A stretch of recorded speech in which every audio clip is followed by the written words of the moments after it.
vigilante law. You don't ever bring them in alive, now do you, Jake? Not when there's 3 of them and 1 of me.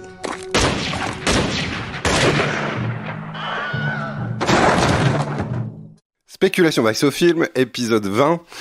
Pour ce 20e enregistrement, nous avons décidé de parler d'un cinéaste qui est beaucoup vu en salle et qui est extrêmement prolifique, qui fait des films courts. On fera donc une émission courte. Il s'agit de Quentin Dupieux. Emmanuel, est-ce que tu peux nous expliquer un peu, toi, ce qui t'intéresse chez Quentin Dupieux? Moi, j'avoue, je le dis tout de suite d'entrée, c'est pas un cinéaste qui me fascine. Bon, j'ai vu la plupart de ses films. Quand on dirige aujourd'hui une salle à essai, bah, évidemment, quand on la programme, évidemment, ce sont des grands rendez-vous parce que c'est un cinéaste qui est très suivi par les spectateurs. Il partage beaucoup. Nous, on voit que notre public... divise, tu veux dire, oui. Non. Alors, sans diviser, il faut pas exagérer, mais on sent qu'il a en tout cas une espèce de fanbase très très forte depuis des années et qui a tendance à s'élargir parce que ces films rencontrent de plus en plus de succès. Il est sorti d'un cinéma un peu radical et indépendant pour arriver aujourd'hui à un cinéma beaucoup plus large quoi, en termes de public, avec des grandes stars françaises, etc. Mais en tout cas, la question du Dupieux, elle se pose pour nous parce que il sort 2 films par an, on a besoin de ces films, nous, dans nos salles, et puis on en parle beaucoup avec les spectateurs. On en parle beaucoup, et je pense que très souvent, on en parle très mal. Moi-même, en tout cas, j'ai pas grand-chose ni à dire, pas grand-chose de pensée, d'élaborer sur son cinéma, qui parfois me laisse perplexe, qui parfois m'interroge, me surprend aussi. J'avoue que je suis quand même souvent surpris par des plans, par des séquences, mais parfois ça me file un peu entre les mains. Voilà. Ouais. Bon. Pardon non, mais pour cette introduction. non, mais c'est pas un cinéma, c'est pas le cinéma le plus facile à attraper. Mais peut-être pour commencer, on peut retracer un peu quelques éléments de son évolution, à commencer par en effet la dernière phase, celle qu'on est en train de vivre, qui est en effet qui est une phase d'accélération, puisque on est au début de l'été 2024 et en un an, en un peu moins d'un an même, en 11 mois, 10 mois, Quentin Dupieux a sorti 3 films. Qui ont d'ailleurs en commun, enfin c'est un peu le cas de tous ces films, mais là ça se resserre un peu, donc ces 3 films sont Yannick, qui est en plus sorti au cœur de l'été l'année dernière, sans aucune sorte de promotion ou d'annonce. Puis, au début de cette année, je crois, Dali, avec les 6 ou 7A, voilà. Biopic, plus ou moins vrai, plus ou moins faux, peu importe, de Salvador Dali, avec plusieurs acteurs l'interprétant, Pio Marmaille, Édouard Baird, Gilles Lelouch, d'autres que j'oublie. Et puis là, en ouverture du Festival de Cannes, le 2e acte. Bon. Alors, il a toujours été comme tu l'as dit, il a toujours plutôt pas mal produit. Mais là, ça s'est sérieusement accéléré. Parce que pendant un temps, c'était quand même plutôt un film par an, même parfois un film tous les 2 ans. Et puis, alors, il y a eu déjà dans l'œuvre de Quentin Dupieux, qui va bientôt fêter ses presque 20 ans, je pense, il y a déjà eu, je dirais, 3-4 moments peut-être. Enfin, pour résumer. Il a commencé, en fait, Dupieux, par un film qui, à ma connaissance, n'a pas été distribué en salle, qui s'appelle Non-Film, qui a attiré l'attention d'Éric et Ramsey, qui lui ont passé commande d'un film, qui est devenu Steak, tourné en France, et qui l'a un petit peu, si je puis dire, mis sur la carte du cinéma. À la suite de Steak, qui est un film que j'ai pas revu. Là, j'ai revu un certain nombre des films de Dupieux, et puis j'ai rattrapé mon retard, parce que comme il va très vite, j'avais quelques films de retard, mais j'ai pas revu Steak, dont je garde quand même plutôt un très bon souvenir. À la suite de Steak, il est parti aux États-Unis, où il a réalisé quelques films, un certain nombre de films, dont Rubber, Wrong Cops, et alors je sais jamais si c'est Réalité ou Reality, qui est peut-être le film de lui que je préfère, 2016-2017 avec Alain Chabat. À la suite de ça, il rentre en France. Évidemment, les choses se modifient. Lorsqu'il rentre en France, son premier réflexe n'est pas comme c'est le cas aujourd'hui, de faire tourner un peu les acteurs au centre du cinéma français, mais enfin, il s'inscrit dans un cadre quand même plus français. Donc il tourne au Poste, avec Benoît Poelvoorde et l'un des 2 du Palmachot, Grégoire Ludig, qui retrouvera dans Mandibule, et puis Le Dain, avec Jean Dujardin et Adèle Haenel, Mandibule, Fumer fait tousser, et j'en oublie peut-être un ou 2. Bon. Moi, il y a une chose qui, je dirais, Quentin Dupieux m'intéresse beaucoup, peut-être pour des raisons un peu stratégiques, et qui sont peut-être pas toujours les meilleures raisons. Stratégiques, c'est-à-dire que c'est quelqu'un qui fait des films courts. À un moment où, on a souvent parlé ici, où il y a une sorte d'enflure des durées et des conditions de production qui peuvent conduire certains à faire un film tous les 4-5 ans, parce qu'il y a une certaine façon à livrer à chaque fois la totalité de leur inspiration et le maximum de leurs possibilités. Je pense que pour lui, ça ne veut rien dire, ça. Il fait des films courts et il dit que je trouve très, très intéressant. Ces films font grosso modo 1h13, mais il dit, moi, mon projet, c'est de faire des films d'1h13 qui ont l'air de durer 2 heures. Il dit des choses très intéressantes. Il dit pas toujours des choses passionnantes, mais sur le travail sur la durée, des choses intéressantes. Il fait beaucoup de films. Et ça a été beaucoup dit, et ça lui est souvent reproché. Et mon avis n'a pas absolument tranché là-dessus, mais quand même, je vais essayer de dire une ou deux choses. On lui reproche souvent d'avoir, pour chacun de ses films, une idée assez géniale, mais de ne pas réussir à la tenir sur une durée qui pourtant est relativement brève. Alors, effectivement, je sais pas, Yannick, c'est un type interrompt une pièce de théâtre et pratique une sorte de hold-up sur la pièce de théâtre. Qu'est-ce qu'on pourrait dire? Mandibule, c'est 2 types un peu neuneux qui trouvent une mouche géante. Et puis le Dain, c'est un type qui veut être la dernière personne au monde à porter un blouson. Bon. Moi, ce que je trouve intéressant, c'est que dans les films de Dupieux, il n'y a jamais... Alors, est-ce que c'est un défaut, est-ce que c'est une qualité? Pour moi, c'est plutôt une qualité. Il n'y a jamais de mise en place. Les personnages ne sont jamais introduits, le décor, l'univers ne sont jamais introduits préalablement à l'idée qui va être celle du film. Donc ça explique peut-être qu'en effet, même 1h13, on a l'impression que ce soit un petit peu 2 heures, parce que l'idée, il la donne tout de suite. Et d'une certaine façon, il s'en tient là. Bon. Moi, je trouve que c'est plutôt... Voilà, ce que j'appelle les raisons stratégiques, c'est-à-dire que dans un paysage du cinéma français, quand même, on va dire, étant ce qu'il est, quelqu'un qui vient de la musique, Mr. Oxo, la musique électronique, qui fait des films un peu Moi, ce que j'ai longtemps vraiment beaucoup aimé chez lui, c'est sa distance et ce que je pensais être son indifférence même à l'égard du fonctionnement normal de l'industrie du cinéma d'auteur français. Je le comparerais pas parce que celui que je vais citer me semble justement incomparablement plus grand. On peut penser un peu à Alain Guiraudy, qui me semble être le seul cinéaste sans doute à avoir vraiment inventé quelque chose qui lui est propre et à tenir. Bon, mais Guiraudy, c'est vraiment exceptionnel. Ça, c'est le Dupieux, je dirais, du départ, avec des réussites plus ou moins grandes, mais justement, une fois de plus pour citer Serge Danet, le droit à faire des films inégaux, c'est quand même un privilège. La possibilité de dire, ok, cette fois-là, j'ai réussi, j'ai plus ou moins réussi. Bon, on pourrait le rapprocher aussi, alors là, c'est totalement incongru, mais en termes de production, ça ne l'est pas complètement, donc Sang-Soo, dans le côté, moi je fais des films qui sont comme en série, les uns par rapport aux autres, et tel épisode, il est moins bien réussi que tel autre, ça n'entame pas mon envie d'inventer, ça n'entame pas mon rapport à l'artisanat, parce que je crois qu'il a un rapport à l'artisanat très fort, Dupieux, notamment le refus des effets numériques, tout ça. Bon, bref. Mais ça, je dirais, c'est le premier ou le deuxième Dupieux. Aujourd'hui, on est plutôt dans le 3e ou 4e Dupieux, qui est le Dupieux qui... Pourquoi? Enfin, c'est difficile à comprendre, mais en même temps, on peut avoir un peu quand même des indices.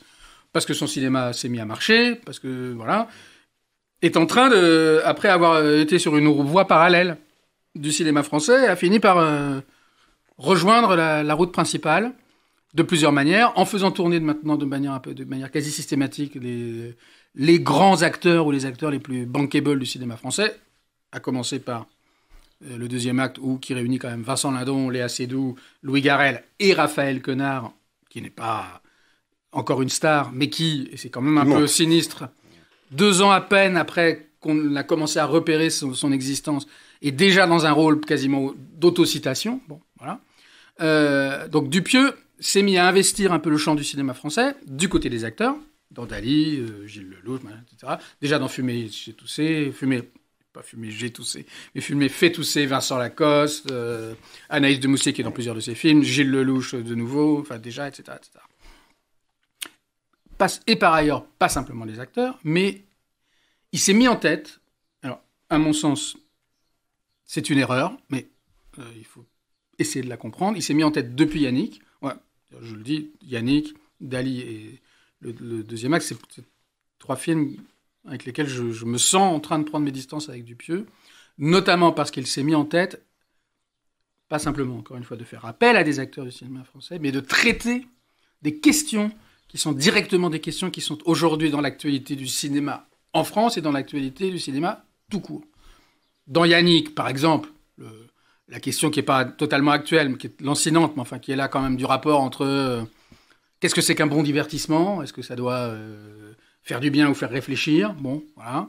Le type qui est dans une pièce de boulevard, qui trouve qu'elle est tellement nulle qu'il doit la changer. Et dans Dali, et encore bien davantage dans le deuxième acte, des moments, parce que ces films sont beaucoup plus dialogués, moi je l'ai entendu dire qu'ils venaient de là, du dialogue, mais ces films n'ont pas toujours été si dialogués, des dialogues où il est question, en gros, de tout ce qu'il y a à voir, tout ce qui concerne MeToo. Voilà. J'ai une petite hésitation parce qu'il en parle d'une manière qui est tellement lui-même, je dirais, un peu nébuleuse, ou ce qu'on n'appelle plus d'ailleurs le politiquement correct. On l'appelle plus le politiquement correct, mais enfin ça existe toujours. Enfin bref, peu importe. Oui, voilà, c'est plus large que MeToo. C'est plus large que MeToo, c'est pour ça que j'ai hésité. Mais dans Dali, il y a quelques moments où, lorsque l'un des Dali se fait maquiller en vue du tournage d'une scène, parce que tous ces films sont toujours mis en abîme. Moi, j'ai pas disons, d'avis a priori sur la mise en abîme. Ça peut être extraordinaire, comme ça peut être parfaitement poussif. Mais là, on a un acteur qui est en train de se faire maquiller, qui en profite pour reluquer un peu, si mon souvenir est bon, la maquilleuse, et on comprend qu'il ironise un petit peu sur les précautions qui doivent entourer désormais les tournages à l'ère de MeToo. Il y a un personnage de producteur interprété par Romain Duris, qui est un personnage, en tout cas qui est typé homosexuel, et on peut dire que... Oh, alors je demande à être démenti, mais enfin... Je dirais, en d'autres temps, et peut-être pas en d'autres temps d'ailleurs, on se serait empressé de dire que c'est un personnage clairement homophobe. Enfin, la vision, pas le personnage lui-même, mais la vision de Dupieux est clairement homophobe. Et dans le deuxième acte, ce sont des acteurs qui tournent un film, et chacun de leurs personnages présente des traits qui correspondent un peu à ce qu'on sait de Vincent Lindon. Vincent Lindon tient un grand discours sur le monde va mal, faut s'engager, le cinéma c'est plus si important, tout ça. Louis Garrel avec son côté un peu intello, j'ai des théories sur tout et tout ça. Bon bref, Raphaël Quenard, un peu plus mec du peuple, donc, et le donc il n'est pas de moi, mais de Quentin Dupieux, donc susceptible de tenir des propos un peu antisémite, un peu homophobe, un peu problématique, ce que Louis Garrel s'empresse de le reprendre. Bon. Là, moi, je dois dire que... je tombe un peu des nues, pour être tout à fait honnête. Pourquoi ? Parce que je dirais 2 choses. D'une part... Non, enfin, je dirais surtout une chose. On en parlait tout à l'heure avant l'émission. Si je devais qualifier... idéologiquement, ce cinéma, et si je devais le qualifier, je dirais peut-être plus facilement au café avec un ami que devant un micro, je dirais qu'il est réac et qu'il est à droite. Mais je ne considère pas que ce soit un argument critique. J'ai vu trop souvent des gens se jeter sur ce biscuit-là pour conclure. C'est pas, pour moi, ça ne fait pas. Oui, ça n'a pas valeur de disqualification. Je me permets de te couper, oui. Mais moi, il me semble que je dirais peu importe, je sais pas quel est l'horizon imaginaire de politique de Dupieux, puis peu importe, mais moi il me semble que très souvent il met des personnages qui vont apporter eux-mêmes la contradiction en confrontation, mais on sent aussi qu'il prend un malin plaisir à dire des trucs, à laisser des personnages dire des horreurs. Alors c'est plus ou moins drôle en fonction des films. Moi je dirais plutôt que moi il me semble que c'est un grand cinéaste de la parano, quoi. Enfin un grand cinéaste, c'est un cinéaste de la paranoïa. Oui, peut-être, mais c'est-à-dire qu'il met il va prendre des différentes instances qu'il va opposer, parce que Garrel, par exemple, dans le deuxième acte, pour rester dans le deuxième acte, il représente la parole lissée telle qu'elle peut être conçue aujourd'hui, c'est-à-dire sans mots de travers. et Quenard, c'est l'inverse. Alors évidemment, je suis d'accord avec toi, je te rejoins sur les origines sociales, on pourrait presque dire, des deux acteurs, quoi.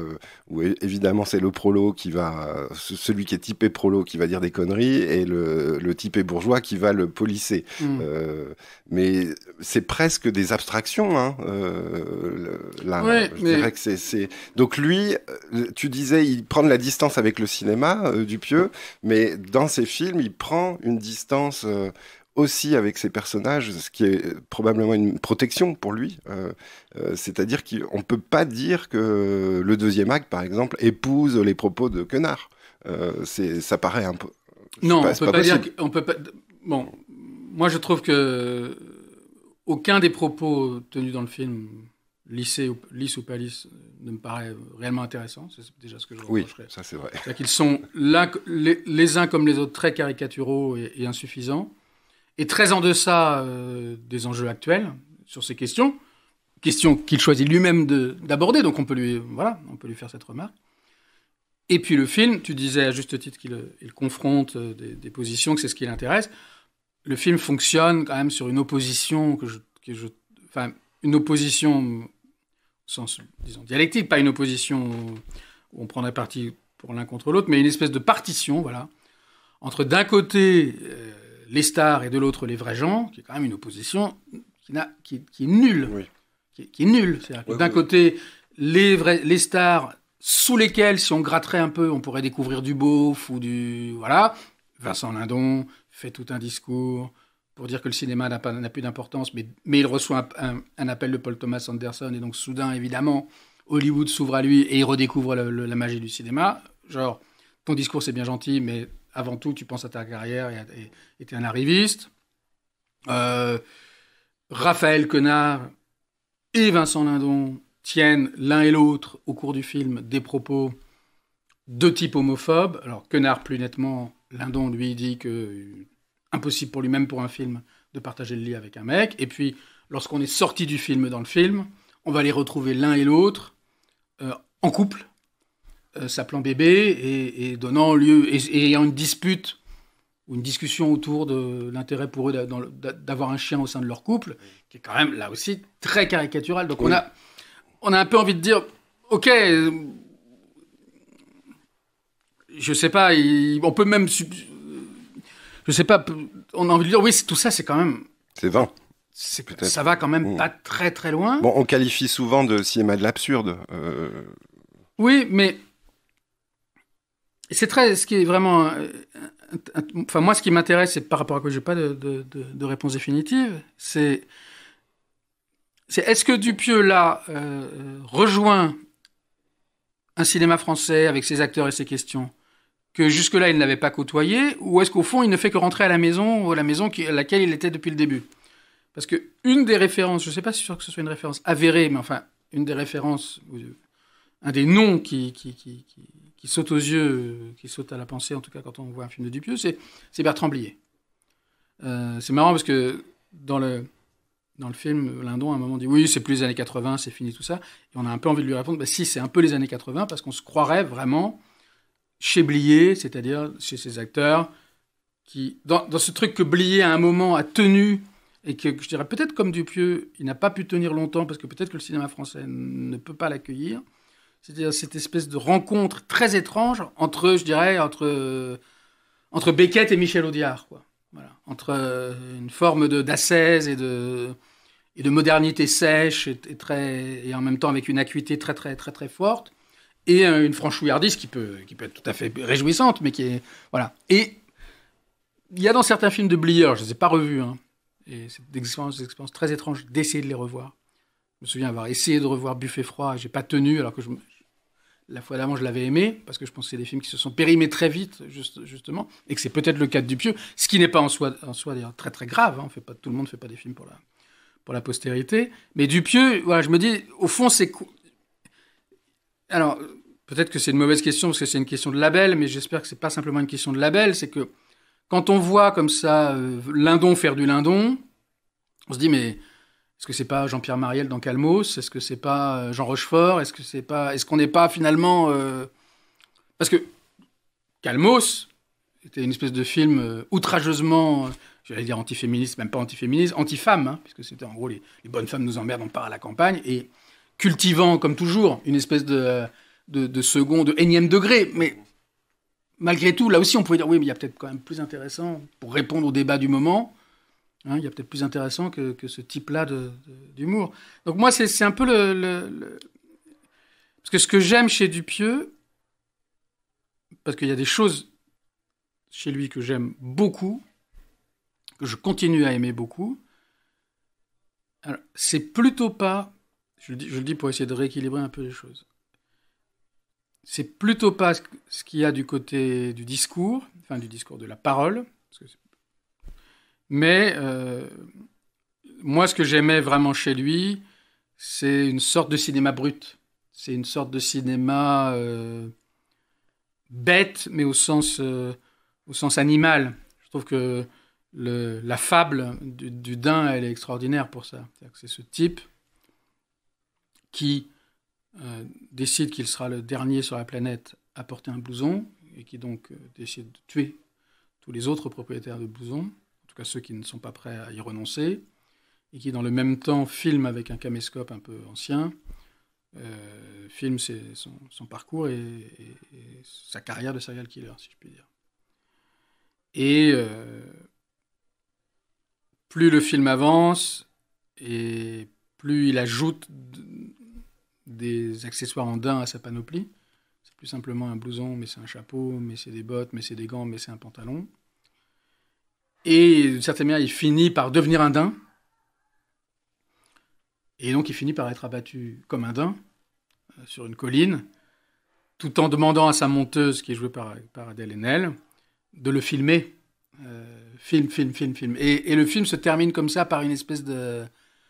On est dans une sorte de cinéma pur, au sens du documentaire animalier, c'est-à-dire qu'on enregistre une présence pure. Et moi, c'est ce que j'aime chez Dupieux, c'est quand il revient, quand il arrive à retrouver une espèce d'état, je dirais presque originaire du cinéma, et où la bêtise n'est pas celle des propos tenus par tel ou tel dans le film, mais où la bêtise est celle et prend un sens fort, c'est-à-dire la bêtise au sens de ce qui est là, et qui n'est pas, et qui est, si je puis dire, là, et complètement là, quoi. Voilà. Moi, c'est ce qui m'a longtemps beaucoup intéressé. Ouais, ça rejoint un peu une chose que je me suis dit sur son cinéma, et qui est à l'œuvre dans certains films, très clairement. Il existe parfois dans certains films, je pense au deuxième acte, je pense à Fumer fait tousser, par exemple, une instance, un endroit ou un personnage qui tire les ficelles. Dans Fumer fait tousser, c'est cette espèce de marionnette au nez doublé par Alain immense. Chabat. Voilà, doublé par Alain Chabat. Et qui bave et qui laisse libre cours à sa libido créatrice, on pourrait presque dire. Et à sa libido tout court. Et à sa libido tout court, parce qu'il a oui, beau bien être sûr. dégoûtant, il fait Bien tomber sûr. toutes les femmes. Dans le deuxième acte, c'est l'intelligence artificielle qui finalement va tout diriger d'une main de maître et d'une main froide. Et moi, je me demande si ces instances-là qu'on peut voir dans certains films, c'est pas Dupieux lui-même et la position que lui occupe par rapport à ses acteurs, par rapport à la fabrication des films. C'est-à-dire, en fait, j'ai l'impression que tout l'emmerde. Enfin, que dans sa libido créatrice, les acteurs, le fait de devoir filmer, les contraintes, les contingences matérielles, et donc y compris les êtres humains, l'emmerdent, se mettent en travers de sa libido, et qu'il va falloir leur régler leur compte, quoi, d'une certaine manière. Et que finalement, si on pouvait filmer un pneu ou autre chose, ça l'arrange presque plus, ou comme tu le dis, oui, des êtres humains réifiés ou transformés en bêtes, quoi. Oui, mais alors, je trouve cette hypothèse extrêmement enthousiasmante, mais, et en effet, la question est toujours de qui retire les ficelles, et peut-être que, comment dire, le tireur de ficelles n'est jamais qu'une ficelle de plus, dans le sens où c'est pas une conscience, quoi, c'est une pure machine, ou un pur animal, ou un pneu, effectivement. Mais peut-être que là... il se casse le nez sur quelque chose. Effectivement, chez lui, il y a l'idée... La mise en abîme, c'est quoi ? On sait très bien que la mise en abîme, elle est... Pardon, mais elle est toujours à double tranchant. La mise en abîme peut signifier, et peut-être, pardon, j'ai l'impression de pontifier, pardon. Peut-être un retour réflexif. La mise en abîme, ça peut être un degré de conscience de plus, mais ça peut être aussi un degré de conscience de moins, dans le sens où c'est une sorte de génération spontanée de formes qui s'auto-entretiennent, qui se fabriquent sans intention d'auteur, sans intention tout court. Toujours l'ambivalence, la force de la mise en abîme, encore une fois, c'est qu'on peut la comprendre comme étant un geste d'auteur, mais aussi on peut la comprendre comme étant le contraire d'un geste d'auteur. C'est-à-dire qu'on lance quelque chose et puis ça roule tout seul, quoi. C'est pas grave, ça repasse par les mêmes points, comme il aime souvent faire. Ça, voilà, comme un pneu qui tourne, quoi. C'est normal, il y a des rotations, donc on repasse. La question, c'est est-ce que ça tourne juste, ou est-ce que c'est une spirale, auquel cas, on repasse pas non plus à chaque spire par le même point, on élargit, au contraire, on restreint. Et en effet, la question de Dupieux, je pense que, moi je le comprends de ce que tu dis, c'est celle-là. Est-ce qu'on est dans un cinéma au bout, à l'origine duquel il y a un auteur, avec ce que le mot peut avoir, n'hésitons pas, un peu de péjoratif aussi. C'est quelqu'un qui pense qu'il a quelque chose à dire, qui pense que ces choses qu'il dit doivent lui revenir en première personne, etc. Ou est-ce qu'on a une espèce de laborantin baveux, qui est un personnage génial, en plus doublé par Alain Chabat, donc voilà. Donc toutes les filles sont totalement folles, tout en se disant les unes aux autres, mais je pourras jamais coucher avec ce type, t'imagines ça, bon, voilà. Mais dans cette question, qui me semble une question très forte, vraiment, parce que la tentation d'auteur, il arrive quand même je pense qu'il y résiste plus que d'autres cinéastes. Dans cette question, il y a quand même, pour le formuler comme ça, il y a quand même, est-ce qu'on peut filmer Vincent Lindon bavardant comme si c'était un pneu ? Je suis pas sûr. Même si c'est sans doute, en tout cas c'est encore une fois comme ça que je comprends ce que tu dis, mais si c'est sans doute ce qu'il aimerait réussir. Et c'est vrai que dans le deuxième acte, parce que je veux pas du tout le disqualifier, et surtout pas pour des intentions, disons, idéologiques, parce que, encore une fois, je trouve que c'est trop souvent une espèce de court-circuit qui nous épargne de réfléchir au film. Je pense que parfois il y parvient, quand même, à ce truc. Il y a la scène où ils sont autour de la table, et il y a certains moments de discussion, là, quand ils prennent un verre, où tout à coup, on est dans une espèce de pure mécanique, d'acteurs, de paroles, de trucs de pure machine, si je puis dire, qui fonctionne bien. Et en même temps, il y a l'intervention de ce personnage, assez guiraudien d'ailleurs dans son physique, qui ouvre le film, qui est le figurant qui tient le deuxième acte, enfin qui est serveur au deuxième acte, le restaurant, et qui pense un peu que c'est le plus beau jour de sa vie, mais aussi le plus angoissant, parce qu'il a toujours rêvé d'être figurant, et qui est affecté d'une tremblote pas possible, il n'arrive pas à servir le vin, ça donne lieu à un gag à répétition, etc. Là, en voyant le truc, je me disais, il est quand même génial, lui, le type, l'acteur que je connaissais pas, qui est un acteur assez massif, d'ailleurs. Dans le film, on lui explique qu'il va être retravaillé numériquement parce qu'il a pris du poids et que ce sera déduit de son salaire.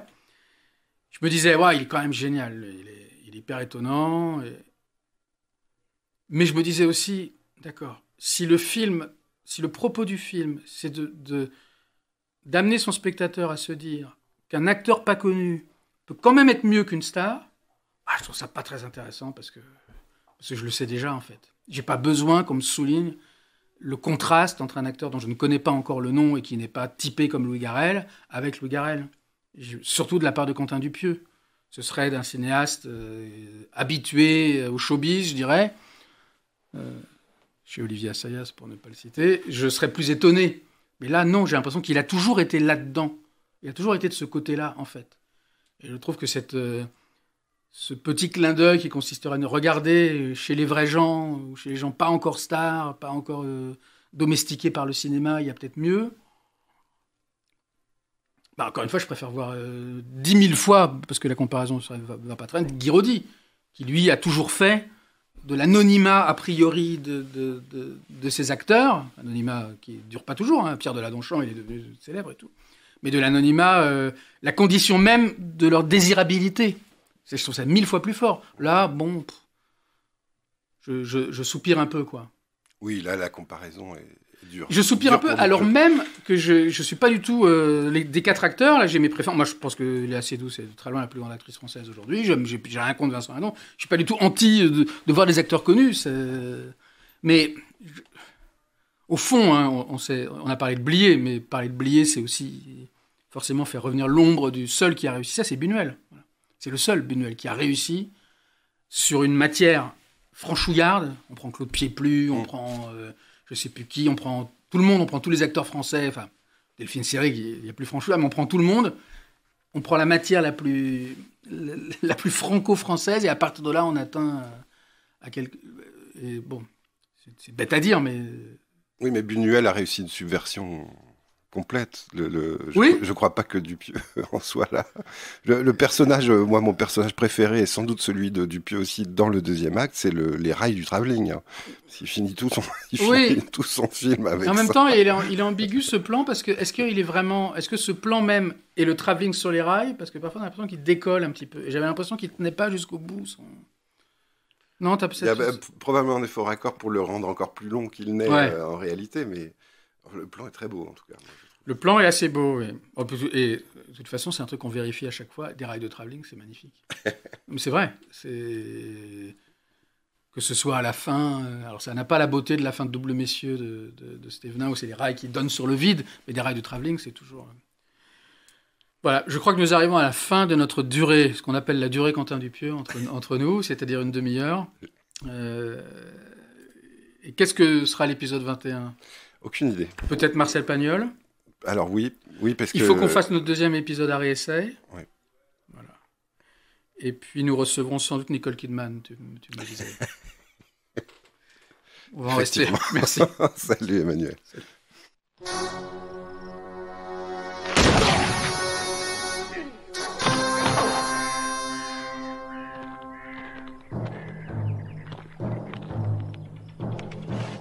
Bounty law. You don't ever bring them in alive, now do you, Jacob? When there's 3 of them and 1 of me.